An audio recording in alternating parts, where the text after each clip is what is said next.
do that with your incredible associates. So what an inspiring thing to see that museum. Yeah. Really emotional actually to see that, because the kind of passion for jazz music is, there's only one of you. And I'm so thankful for you. Nice. It's emotional for me to be here, because if it wasn't for you, Andre and Marianne Topper and everybody giving me the chance to play it just for your Tujanak and Cole, this whole thing wouldn't be, I don't know, making hats, which I would like to do. We'd like to give it a little helping hand, but I can tell you that it's the artist talents that really make the difference. And in your case, we were happy, you were almost opportunistic to be on the way to your great achievements. But you're still doing that with this Benjamin Keene, is he playing Club Soda? Yeah. Yeah, and there's lots of new artists, and it's so difficult now for artists these days to get opportunities like I had. You know, just sort of, okay, sure, let's give it a shot. You know? Well, the only artist with which we repeated that 10-night engagement was Michael Bublé, and yeah, look how it did well for him too. It's amazing, isn't it? What about performing in an open air context like this? Well, I always see when I get there, but because it's will be dark out, that always helps my imagination and helps me to not totally freak out. So, but it's perfect because we have a movie screening tomorrow. I don't know if you've seen the last Glad Ride Doll concert we'll have with Mark Rebo. Yes. And band and a lot of multimedia, Georges Méliès films behind, and it's an exciting show. It's been my favorite show. So we performed it here last winter, I think, but I was really ill as well. I think it'll be great. I think we'd like a drive-in film, a drive-in cinema. Okay. Yeah. The only So time everybody has to bring their popcorn in there. The only time I saw you in an open air concert was when you were featured as one of the new artists on the Lilith Fair tour in Ottawa. Yeah, that was many years ago. But even with your small trio, you had a good impact on the crowd. So. Yeah, and again, Sarah McLaughlin gave me a chance, a jazz musician, sort of totally took a risk, and maybe part of that. That was a very exciting time. We still look at pictures. But I played the Hollywood Bowl before, but it's different than playing a jazz festival, the Montreal Jazz Festival open air. That's very exciting. I'm just kind of a little goosebumps. Me too. Hi. How are you? We're going to field some questions from A lot of familiar faces. the friendliest press corps in the world. Hi, Diana. Alain Leofanti from How are you? Finally. Good. When we spoke just before Glad Ragdoll came out, you said that had it not been for your solo concerts here, maybe that album would not have happened. Could you elaborate on that, please? Well, if I hadn't played it just for here, I wouldn't have. Oh, the solo? Yeah, the solo, yeah. Oh. 2001. That was a kind of ambitious and courageous thing to do, and I really enjoyed it. That was kind of when all the Glad Ride Doll things I was thinking about in my mind, and then Tibor and I talked about it, so it became Glad Ride Doll. So yeah, I was right in that whole creative process. So that was exciting. It was very intense to do that.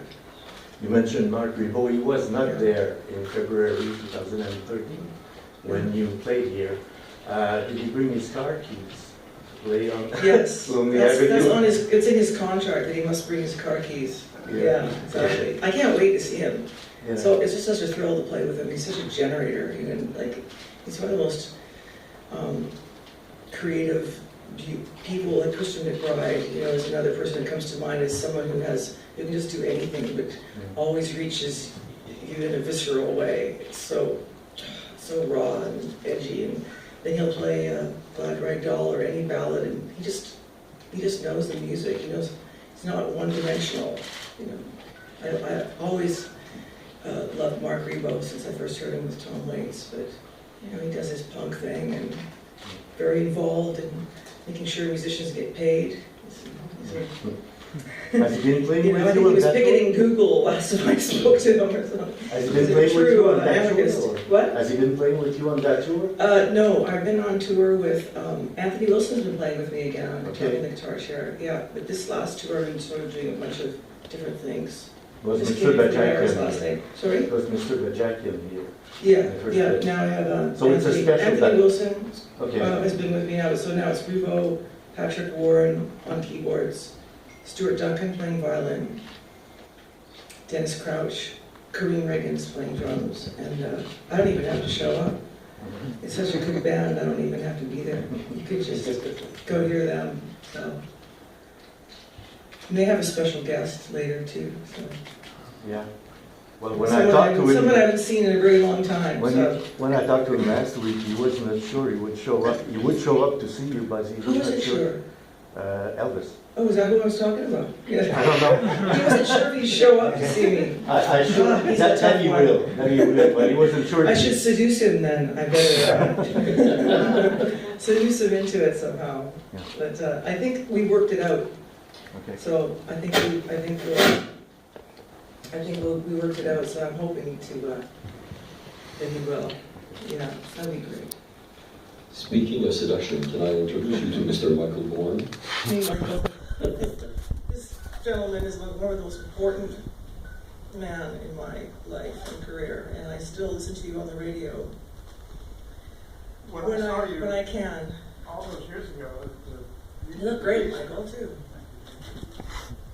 I've always wondered how when you come here, it's so singular moment, that it's almost Well, like, thanks.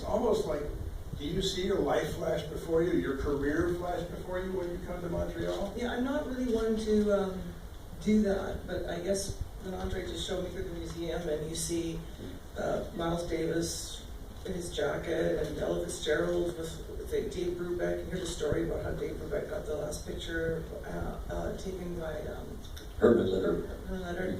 And then you see my little jacket there. It's pretty overwhelming, and especially because I'm Canadian, and my career really started here. It did. It was that amazing moment, you played at the Maison Neuve, and I think that was the first big hall you played.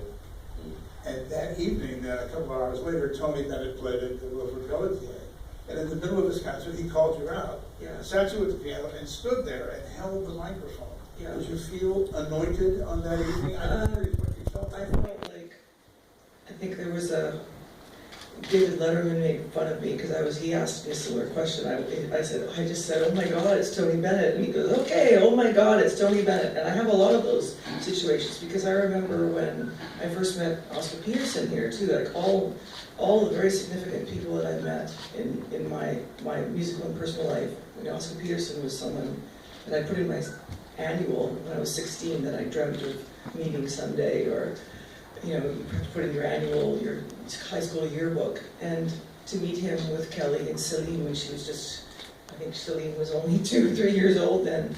I just remember standing there and going, and I'll never forget that. I'll never forget all these moments. So I think that this is a much more emotional place for me to play in every way, and where I feel rooted in jazz and the appreciation for jazz, and that this festival is just the most significant festival for me in the world, for many reasons. And certainly years ago, when we would talk, you were always so adamant that you never wanted to leave the piano. You never wanted to leave the piano behind, Yeah. certainly.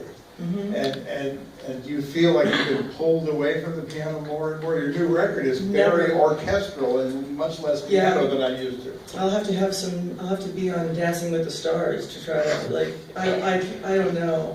I thankfully have not figured that out yet, but I've never been away from the piano. Even when I record, I'm still sitting at the piano when I'm recording. I'm not in a vocal booth. So you've heard the new record. Yeah. Yeah, it's a real challenge to have the courage to step away from the piano and not do a jazz record and have someone like David Foster. Well, first he said, you should play the piano. And after I heard him, I was like, no thanks, you got it. It's a whole other style. It's a different style of music. It would be like me playing with a classical musician and classical pianist. It's not a jazz record. It's what it is.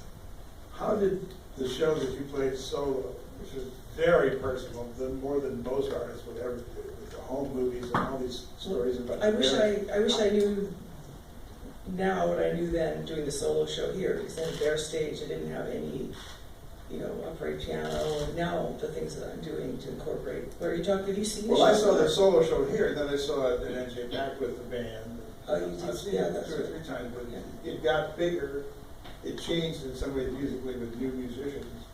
But I was just wondering how it changed, how it went from you sitting down with your father's sheet music Yeah. to what you have now, which I assume you're going to be doing on the show. Well, I think the whole thing has evolved into more of a theater piece, and I'm more comfortable. I found where I'm comfortable.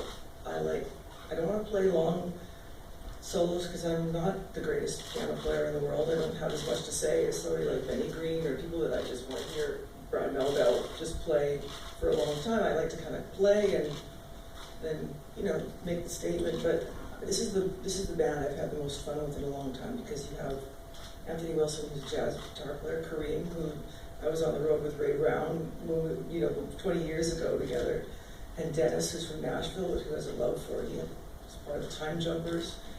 It just is a great mix. I can play a Nat Cole tune, or I can play a tune by the band, or I can play a 1920 song. I can take 20 minutes at the piano and just do stand-up, just sit at the piano and tell stories and lies about my family and whatever comes to mind. Nothing's planned. And put pictures up. It's so fulfilling to me, because cinema is so important to me, and it has such a strong effect on my music that now it's not that I need it, it's I want it.